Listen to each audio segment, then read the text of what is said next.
जब मैंने बिहार में एक अध्ययन कराया कि पिछले 30-35 साल में बिहार में विधायक सांसद कौन बना है, चाहे वो किसी दल से बना, तो 2-2.5 महीने के रिसर्च से हम लोग को पता चला कि बिहार में सिर्फ 1250 परिवार के लोग ही आज तक एमएलए एमपी बने हैं, चाहे वो किसी भी दल से बना हो। हम लोग को लगता है कि लालू जी के परिवार का वर्चस्व है। आप लालू जी की बात छोड़ दीजिए, भाजपा को ले लीजिए, जो दावा करता है कि भाई हम परिवार से गाइडेड नहीं हैं।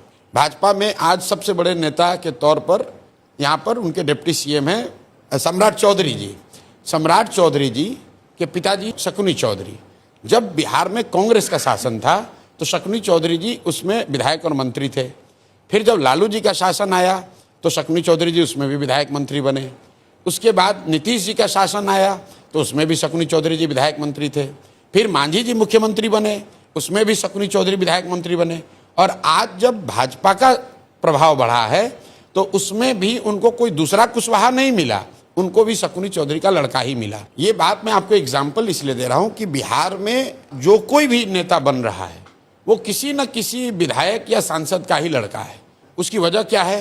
क्योंकि एंट्री बैरियर इतना बड़ा बना दिया गया है कि भाई अगर आपकी जाति की संख्या नहीं है, आपके पास करोड़ों रुपए नहीं, आप बाहुबली नहीं है, आपका कोई गॉडफादर नहीं है, तो आप राजनीति में नहीं आ सकते हैं। उसको तोड़ने के लिए जनसुराज ने यह प्रयास जो शुरू किया है कि अगर आप में क्षमता है, अगर आप में समाज के प्रति चेतना है, अगर आप बिहार में कुछ नया करना चाहते हैं तो व्यवस्था की चिंता मत कीजिए, वो चिंता जनसुराज करेगी। आप आइए और राजनीति में जुड़िए और कुछ अच्छा कीजिए। और ये सोचकर बहुत बड़ी संख्या में लोग जुड़े हैं। लेकिन वो चेहरे, अब विधायक का लड़का होता तो तुरंत मीडिया में खबर बनती, लेकिन वहाँ वो 3 बार का मुखिया है या 10 साल से वहाँ स्वयंसेवी संस्था चला रहा है या वहाँ पे स्कूल चला रहा है, तो वो मीडिया के लिए संख्या है, बहुत बड़ा उस चेहरा नहीं है।